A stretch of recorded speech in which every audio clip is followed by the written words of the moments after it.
할렐루야, 주의 이름으로 환영하고 축복합니다. 혹시 많이 덥지는 않아요? 예, 많이 더운 것 같습니다. 조금 문을 열어놓으시면 괜찮을 것 같습니다. 자, 하나님은 우리와 함께 하시기를 기뻐하시고요. 또 그 하나님은 우리에게 은혜와 평강 주시기를 원하는 줄 믿습니다. 우리는 계속해서 복 있는 자의 삶의 어떠한 모습인 것을 살펴보고 있죠.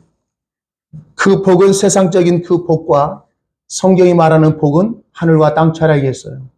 2주 전에 진짜 복이 있는 자가 어떠한 자인 것을 예수님이 말씀하셨는데 그 마태복음 16장 17절 말씀에 그러한 얘기가 있죠. 생각나실 겁니다. 예수님께서 디베랴 가이사랴 필리포 지방에 가서 나를 세상 사람들이 뭐라고 얘기하더냐 물어봐요. 그때 주님이 원하시는 그러한 대답을 하지 않습니다. 그때에 그러면 너희는 나를 누구라 하느냐라고 그렇게 물어요. 그때에 사도 베드로가 뭐라고 얘기하죠? 주는 그리스도시요 살아계신 하나님의 아들이십니다 라고 하는 그 신앙의 고백을 통해서 예수님이 이렇게 대답하시오. 바요나 시모나 내가 무엇이 있도다? 복이 있도다. 복이라는 것은 예수님이 누구인가를 분명히 알고 고백하는 것이 복인 줄 믿습니다. 저도 묻겠습니다. 나에게 예수님은 어떠한 분이신 것을 믿고 지금까지 살아가고 계십니까? 그 예수님은 나의 어떠한 분이시고 어떠한 분으로 믿고 신앙생활하면서 살고 계시느냐는 거예요. 성경의 답은 주는 그리스도시고 살아계신 하나님의 아들이심을 믿습니다 라고 하는 고백을 하는 것이 바로 진정한 복된 성도의 모습입니다. 고린도전서 12장 3절 말씀에 보면 예수를 주로 시인하는 자는 아무나 시인하는 자가 아니라 누구를 통해서만이 성령께서 그렇게 알게 하셨고 고백하시게 하시는 역사라는 거예요. 그러니까 우리가 예수를 믿는 것은 내가 믿게 한 것이 아니라 누구의 역사인 거예요? 하나님의 성령의 역사를 통해서 우리가 예수를 바로 고백하는 줄 믿습니다. 자, 저번 주 있죠? 요한계시록 1장에 보면 마지막 때의 성도의 삶에 어떠한 자가 복이 있다라고 말씀하셨느냐면 이 예언의 말씀을 읽는 자와 듣는 자와 그 가운데 기록한 것들을 뭐 하는 자들이 복이 있다고 했죠? 지키는 자들이 복이 있다고 했어요. 우리가 지킨다니까 하나님의 말씀을 성경을 다 지키는 자가 복이 있다라고 그렇게 인식하면 안 된다고 했어요. 이 지키다라고 하는 그 단어는 성경에 보면 신약에 보면 두 단어로 얘기해요. 필라소냐 테레오냐. 필라소는 바로 내가 어떠한 수고를 통해서 지켜낸 그것을 바로 필라소고 테레오는 내가 아닌 제3자가 지켜 행한 모든 것을 우리에게 주므로 이제는 내 것이 아니라 네 것이다 라고 하는 것을 킵하는 거예요. 받은 거예요.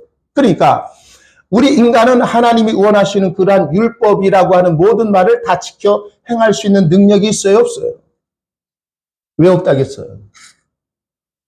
왜? 우리는 전적으로 타락해서 무능력해졌기 때문에 그렇습니다. 그런데 그 예수님은 그 아버지가 원하시는 모든 하나님의 말씀을 다 뭐 했어요? 지켜내셨지요. 어디에서요? 십자가의 죽으심으로. 그래서 예수님께서 세례를 받으시고 요단강에 올라오실 때에 하늘이 열려요, 안 열려요? 열리면서 말씀이 들려지죠. 이는 내 사랑하는 자요, 내 기뻐하는 자라. 결국 그 주님 앞에 기쁨이 되고 사랑하는 아들로서의 그 모습의 완성의 자리는 바로 십자가의 죽으심으로 완성했다는 거예요. 그래서 다 지켜낸 그 언약의 그 선물을 우리에게 주신 줄 믿습니다. 그래서 믿음조차도 내 것이에요, 주님의 것이에요. 그래서 주님 앞에 서면 내 것 내놔라고 얘기한다겠죠. 내 믿음이 아니에요. 내 것 내놔. 내 것을 가진 자만이 바로 내 나라에 들어갈 수 있단다. 자, 그러면 우리 권사님들, 성도님들, 주님께서 내게 주신 그 믿음의 선물을 갖고 계신 거죠. 갖고 계신 거죠. 어디에 있습니까? 내 마음에. 그 율법은 바로 돌비에 심었지만 이제는 돌비가 아니라 내 마음의 신비에 새기겠다라 얘기하는 거예요. 할렐루야. 그래서 하나님의 나라는 여기 있다 저기 있다 하는 게 아니라 어디 있다? 너희 안에 있다는 거예요. 내게 준 그 믿음의 선물을 세상에 어떤 것도 빼앗길 수 있어요 없어요? 믿으십니까? 내 건강은 내가 이제는 시간이 가면 스스로 이제는 말라갑니다. 어제 조금 저희들이 오후에 왔거든요. 와서 작년에 심었던 그러한 호박을 껍데기를 벗기는데요. 조금 보니까 어떤 것은 썩었고 어떤 것은 삐쩍 말라가지고 수분이 없더라고요. 깎으면서도 야 이거는 수분이 다 빠졌네. 그렇게 우리 집사람이 얘기하더라고요. 우리는 가면 갈수록 이제는 내 안에 있는 그러한 모든 기라고 하는 거예요. 기운이 이제는 쇠진할 수밖에 없어요. 어쩔 수 없는 거예요. 그러나 내 안에 있는 주의 그 은혜의 그 사랑만은 충만하고 풍성한 그것만은 빼앗길 수 없다는 그 사실을 꼭 기억하시기 바랍니다. 그래서 우리 주님은 내가 세상 끝날까지 누구와 함께 하겠다? 네? 너희와 함께 하겠다는 거예요. 너희와 함께. 그 주님이 오늘 이 자리에 함께 하는 줄 믿습니다. 함께 할 뿐 아니라 은혜의 충만한 역사가 너희에게 있다는 사실을 잊지 않도록 각인시키는 그러한 역사가 있기를 주의 이름으로 축복합니다. 오늘 세 번째입니다. 오늘 복 있는 자의 삶의 모습을 보면 16절 말씀에 한번 보십시다. 다 같이 한번 읽겠습니다. 16절 시작.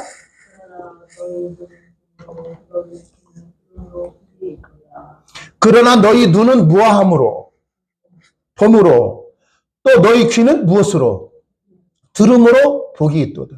자, 그러면 우리가 보고 듣는 것이 복이 있대요. 그러면 우리 권사님들, 성도님들이요. 우리가 무엇이 보입니까? 무엇이 들리십니까? 교회에 오면. 세상에 잡소리가 들립니까? 세상에 눈꼴 보기 싫은 사람이 보입니까? 아, 저 사람만 없으면 내가 신앙생활을 잘할 텐데. 아, 저 사람만 없으면 내가 신앙생활의 자유함을 잊고 힘을 얻을 텐데. 어떤 교회는요, 과연 나는 그러한 성도가 있으면 과연 그 성도를 계속해서 품을 수 있을까? 라는 그러한 생각을 들 정도로 참 그 교회에 참 대단하신 분이 있어요. 제가 언젠가는 얘기했는데, 그 남자분인데 안수 집사입니다. 박 집사라는 분입니다. 1년이면 두세 번 교회를 뒤엎는다고 합니다. 그 교회를 담임하시는 목사님이 여자 목사님이십니다. 남편은 장로님이십니다. 예배 끝나고 마음에 안 들면은요, 집에 가서나 욕하지. 성도들 예배 끝나고 있는데 그 담임 목사님에게 완전히 육두문자를 한답니다. 육두문자는 보통 그런 거 아니에요. 완전 들어서는 안 될 그러한 쌍욕을 한다는 거예요. 그러니까 왔던 사람도 정착하지 못하고 나가고 심지어는요, 남자 부부 그 집사님 내외가 왔는데요, 조금 있다가 마음에 안 들었나 그 남자를 딱 예배 끝나자마자 딱 불러다가 성도들 다 있는데 불러다 너 안경 벗어 라고 그렇게 얘기하더라는 거예요. 안경 벗으라는 건 뭡니까? 때리는 신령까지 한다는 거예요. 그리고 하는 얘기가 이 교회는 사랑이 없다라고 그렇게 얘기하고 뛰쳐나갔답니다. 이 교회 교육에 끼웃끼웃하다 결국은 다시 돌아왔대요. 그 일들을 하루에 1년이면 서너 번 한답니다. 근데 그 목사님이 대단하십니다. 우리 같으면 못 품는다고 합니다. 근데 그 교회 그 목사님이니까 품는다는 거예요. 그분이 얘기합니다. 그 여자 목사님. 어렵게 사는데 아이들도 켜주고 또 심지어는 매달마다 생활비를 대준대요. 교회가 아니에요. 개인적으로. 개인적으로. 그게 사랑이 없어요? 요 근자에 다시 왔답니다. 대단하죠? 우리 같으면 그러한 분들이 있으면 과연 신앙생활 같이 할 수 있을까요? 그랬더니 제가 알고 있는 목사님이 야, 교회도 깡패 같은 성도가 필요하더라. 아, 그런 놈도 있어. 한번 푹 눌러주면 되는데 눌러줄 사람이 없다는 거예요. 기고만장하다는 거죠.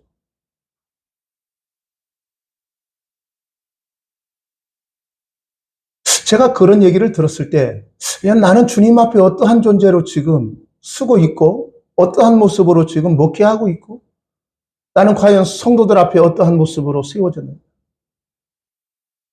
내가 힘이 있으면 그 사람을 분명히 품을 수 없는 그런 모습임에도 불구하고 우리 주님은 나 같은 정말로 내세울 것 없고 자랑거리가 없는 그것을 품는다는 것 자체가 하나님의 긍휼하신 사랑이라는 거예요. 우리 권사님들도 마찬가지입니다. 내가 하나님께 잘나서 우리 하나님이 나를 사랑한 게 아니라 그럼에도 불구하고 우리를 품고 계신다는 거예요. 교회는 보고 듣는 것이 예수를 통해서 내가 얻어내려고 하는 많은 것들을 얻어내려고 것을 보고자 주님 앞에 오는 것이 아니라 내가 하나님께 어떠한 존재인 것을 볼 수 있는 눈이 열리기를 주의 이름으로 축복합니다. 십자가는요, 우리가 이렇게 교회에 오면 교회 하면 상징하는 그러한 상징물이 십자가잖아요. 십자가를 우리가 볼 때 무엇으로 우리가 보고 무엇으로 우리가 깨닫고 무엇으로 그렇게 그 말들이 들려지기를 원합니까? 다른 게 아닙니다. 내가 하나님께 죄인 되었던 자인 것을 인식하는 겁니다. 보는 겁니다. 그리고 그 죄인 된 나의 모습을 보고 하나님의 말씀이 들려져야 합니다. 내가 너를 사랑한다 라고 하는 말씀이 들려지는 것이 복인 거예요.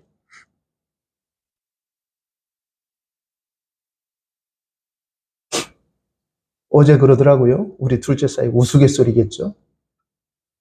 이제는 이 사택을 조금 옮기려고 하는데 마음대로 안 돼요. 어떤 때는 되는 것 같은데 어떤 때는 안 되고.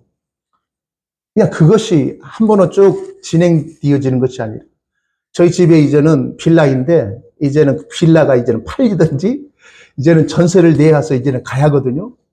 근데 어떤 때는 그냥 그 부동산 사장님이 아우 전세는요 줄 섰어요. 염려하지 마세요. 지금 뭐 매매는 안 되더라도 전세는 잘 나갈 겁니다. 했는데 어제는 전화 왔는데 우리 집사람 저한테는 안 오고 제 집사람한테 사모님 집 사는데 지금 전세 대출이 잘 안 된대요. 왜냐하면 공시지가가 6천만 원 그제 딸랑딸랑 되는데 거기에 보면 뭐 4천도 안 된다고 해가지고 그전에는 된다고 해서 그럼 받겠거든요. 그랬더니 우리가 또 안 된다니까 이거 뭐 어떻게 될까 이제 기도하는 중입니다. 그랬더니 우리 둘째 사위가 저녁 늦게 전화 왔는데 그 얘기를 우리 쭉 얘기하는 거예요. 둘째 사위한테. 그러니까 어머님 걱정하지 마십시오. 걱정할 필요 없습니다. 그래서 이놈이 믿음으로 지금 선포하나 했더니 아마 듣고 있을 거예요. 지금 보고 있을 거예요. 어머니 걱정하지 마세요. 로또 사면 됩니다. 로또 당첨되면 끝납니다. 왜? 옆에서 얘기하니까 염려되니까 자기가 가진 것은 없어도 로또 사서 되면 된다는 거 해결한다는 거예요. 그냥 웃자는 얘기겠죠. 염려하지 말라는 얘기겠죠. 우리가 이 땅에 살아가는 날 동안 교회 안에서 무엇을 보고 무엇을 듣느냐는 거예요. 근데 오늘날 교회 안에서 보는 것이 뭔 줄 압니까? 듣는 것이 뭔 줄 압니까?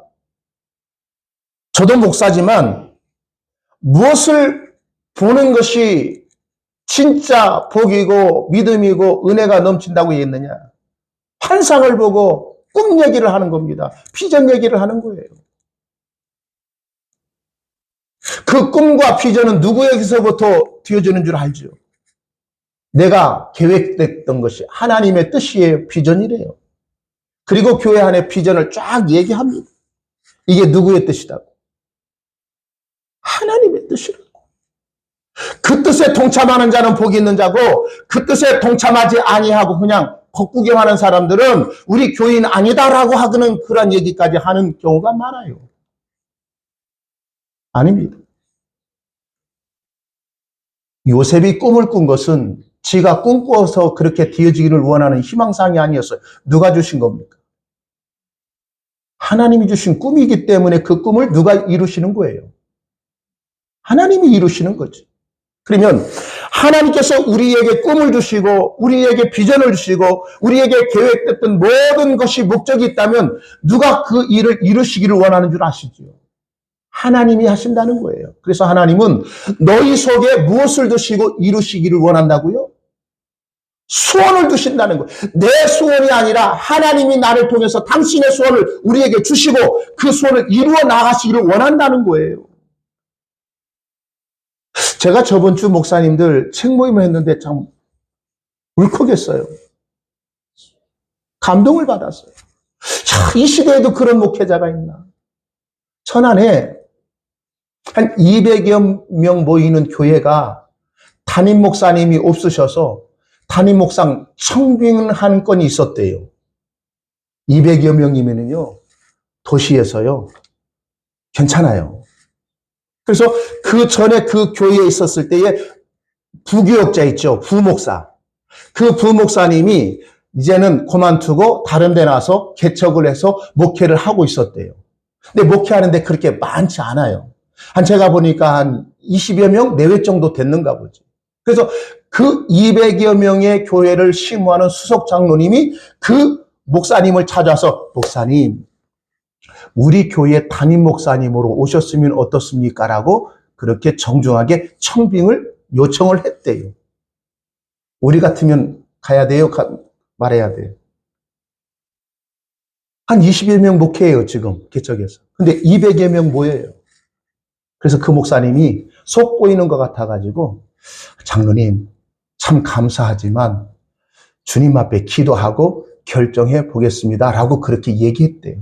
그랬더니 그 장로님이 그래요 목사님 충분히 기도하시고 하나님의 뜻대로 하시는 거라면 제가 받아들일게요. 라고 하고 그 장로님이 갔대요. 그 얘기를 들었던 그 목사님이 얼마나 좋았겠어요. 그냥 슬퍼했겠어요. 고민이 넘쳤겠어요. 됐다. 이게 하나님의 뜻이다. 라고 하는 그 부푼 마음을 가지고 딱 집에 가서 그 사모님에게 얘기했대요. 여보, 알지? 그 귀에 장로님이 나 찾아와서 지금 담임 목사 맡아달라고 청빙을 했어. 어떻게 할까? 여보, 당신 그 교회 가지 마. 당신 교회 가지 말고 여기 있는 이 목회 자리 있으라고 얘기하더래요. 그때 그 얘기를 들었을 때 그 목사님이 조금 기분이 좋은 게 아니라 좋았던 것이 다 사그라진 거죠. 그 사모님도 대단한 겁니다. 왜? 성도들이 얼마 없다 하면 그 경제적인 그러한 부분은 목사님도 있겠지만 사모님이 거의 대부분 책임져야 할 거 아닙니까? 그럴 때에 그 목사님이 그러면 내가 가야 할 그러한 교회가 아닌가 해가지고 생각난 것이 자기와 잘 아는 목사님 한 분이 뭐예요? 생각나더라는 거예요. 그래서 그 장로님에게 했대요. 목사님, 장로님, 저는 못 가는데 제가 너무나 알고 있고 신실한 목사님 한 분이 있는데 그분을 추천해 드릴게요. 라고 그렇게 얘기했대요. 그랬더니 그 장로님이 목사님이 추천하는 목사님이면 흔쾌하게 우리가 그렇게 받겠습니다. 라고 얘기했대요. 그러니까 그 목사님이 아는 목사님 찾아가서 그 목사님도 개척하는데 성도가 몇 명 모이냐? 3명 모인대. 그 얘기를 그 3명 목회하시는 개척하는 그 3명 목사는 목회하는 그 목사님에게 그 얘기를 했대요. 또 그 얘기를 했을 때 그 목사님 너무 좋았을 거 아니에요. 그 얘기를 또 그 사모님에게 했대요. 여보, 목회지가 나온 것 같은데 그 교회가 200명 모인대. 라고 얘기하네, 사모님이. 여보, 하네. 당신을 통해서 지금 3명의 어린 양들이 있는데 목양하는데 어디를 가느냐고. 가면 안 된다라고. 3명 목회하시는 개척하는 그 3명 목사는 목회하는 그 목사님에게 그 얘기를 했대요. 또 그 얘기를 했을 때 그 목사님 너무 좋았을 거 아니에요. 그 얘기를 또 그 사모님에게 했대요. 여보, 목회지가 나온 것 같은데 그 교회가 200명 모인대. 라고 얘기하네, 사모님이. 여보, 하네. 당신을 통해서 지금 3명의 어린 양들이 있는데 목양하는데 어디를 가느냐고. 라고 해서 포기한 그 얘기를 책 모임할 때 어떤 목사님이 얘기하더라고요. 그 얘기하는 그 목사님도 울컥해가지고 울먹울먹 하는 거예요. 이 시대에 과연 참 목자가 어디 있느냐라고 그렇게 성도들이 욕하는 이때에 그러한 분도 있다는 거예요. 그러면서 그분이 얘기합니다. 자기도 젊은 날에 하나님 앞에 비전과 목표와 계획들을 엄청나게 그렇게 크게 했대요. 하나님 2030, 하나님 2만 명의, 2천 명의, 200명의 선교사를 보낼 수 있는 그런 목회가 되게 해주세요라고 얘기했대요. 이게 하나님의 비전이 아니라 직꿈이었죠. 자기 목적이었죠. 자기 목표였던 거예요. 그래서 그분이 얘기하기를 진짜 하나님은 많든지 적든지 그게 문제가 아니라 당신이 서야 할 그 자리에 있다면 한 명이든 두 명이든 10명이든 20명이든 2,000명이든 2만 명이든 하나님은 그걸 보지 않는다는 거예요. 근데 오늘날 교회는요, 보여지는 것으로 많은 사람이 움직이는 겁니다. 그래서 어떤 분이 이런 책을 냈어요. 교회는 쇼인가 예배인가? 보여줘야 모인다는 거예요. 말씀으로는 안 된다는 거예요. 보여주려면 능력이 있어야 한다는 거예요. 그 능력의 하나의 표가 뭔 줄 아시죠? 안 속이기도 하면 뻥뻥 넘어지는 거예요. 물론 하나의 현상으로 나타날 수 있어요. 하나님의 능력이 하나의 형상으로. 그런데 그것이 전부의 것으로 끝나면 그건 뭔가 문제가 있는 거예요. 우리 권사님들은 그런 체험을 안 해보셨을 거예요. 뭐 기도원 가고 하면 이 자리에 안 앉아 있어요. 다 기도원 가면 어떻게 했죠? 의자가 없이 다 방석에 앉죠. 그리고 딱 일어나요. 마지막에 기도해 준다고. 막 기도할 때 머리에다 하면 다 뻥뻥 넘어집니다. 그중에 안 넘어지는 사람도 있어요. 근데 안 넘어진 사람은 내가 믿음이 없나 해서 사르르 넘어진대요. 자동적으로. 보여주려고 해요. 이거는 쇼죠. 쇼.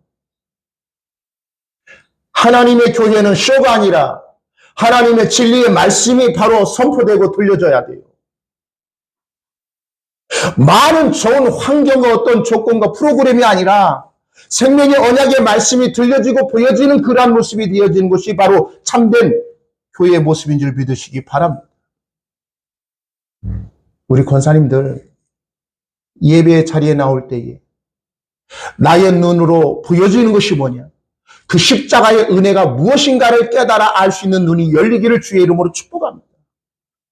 내 눈을 열어 주의 귀한 법을 보게 하여 주옵소서라고 시편 기자는 그렇게 노래하고 있더라고요. 세상의 성공을 보는 것이 아니라 세상에 어떠한 좋은 말들이 들려지는 것이 아니라 예수 아니면 나는 살 수 없고 예수만이 나의 전부이심을 믿고 살아가는 그러한 자가 참으로 복이 있다라고 주님은 말씀하고 싶은 거예요. 이 자리에 나온 그 자체가 복 있는 자의 모습인 것을 믿으시기를 바라요. 예배의 자리는 세상의 어떤 천금보다도 바꿀 수 없는 귀한 자리인 거예요. 믿음의 사람들 보십시오. 초대교회예요. 왜 순교당한 줄 아십니까? 예수 때문에 순교를 당했고요. 왜 그들이 쫓김을 당한 줄 아십니까? 예배 때문에 그렇다는 거예요. 어떤 분이 그러대요. 가면 갈수록 예수 믿기 힘들어져요, 좋아져요? 우리 권사님들. 첫째로 내 육신이 병약하고 힘이 없으니까 교회 나오는 자체도 힘들어요, 어려워요? 힘들고 어렵잖아요. 우리 권사님들 올 때 지팡이 짚고 오시고 한 발짝 뛸 때마다 이거 이렇게 하시고 그럼에도 불구하고 나온다고 하는 그 자체가 참으로 아름다운 거예요. 마지막 때가 가면 갈수록 우리 예배하는 그 자리는 어렵고 힘들어집니다. 그러면 그때는 설교를 못하게 할 때도 있다는 거예요. 그러면 최후의 예배의 그러한 어려움 때에 남는 것이 뭐냐라고 그렇게 어떤 분이 물어봤대요. 목사님, 가면 갈수록 이제는 예수 믿기 어렵고 예배 드리는 것을 못 드리게 한다면 최후로 남는 그 예배의 모습은 무엇일까요? 라고 물어봤대요. 찬송도 못해요. 설교도 못해요. 아무것도 못해. 근데 예배를 드리는 그러한 신앙의 행위가 무엇만 남겠느냐는 거예요. 생각해 보셨어요? 그분이 그럽니다.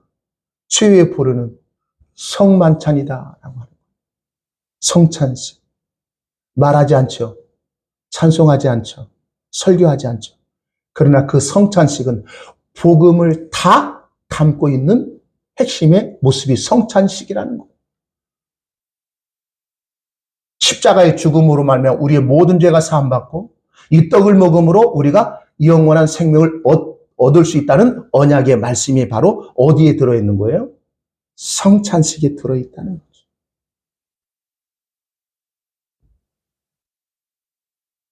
오늘 이 시간 우리가 주님 앞에 나와서 보는 것이 십자가를 통해서 죄인된 나, 하나님과 대척점에 섰던 원수 있는 나를 주님께서 친히 십자가에 죽으심으로 나의 모든 죄 허물을 용서하셨고 너는 내 것이다 라고 하는 말씀이 들려지는 자가 복이 있다 라고 성경은 얘기하고 있는데 그 말씀의 복이 우리의 신앙의 모든 삶 속에 충만하게 임하기를 주의 이름으로 축복합니다. 말 맺습니다. 교회는 무엇을 보는 것이 바로 교회냐? 바로 예수 십자가의 은혜를 볼 수 있는 눈이 열리기를 원하고 또 무슨 말씀이 들려지느냐? 내가 너를 사랑한다. 너는 내 아들이다. 라고 하는 언약의 말씀이 들려지는 그러한 성도의 삶이 진짜 복인 것을 알기에 오늘 또 주님 앞에 세상 앞에 당당하게 믿음으로 사시기를 주의 이름으로 축복합니다. 기도합니다.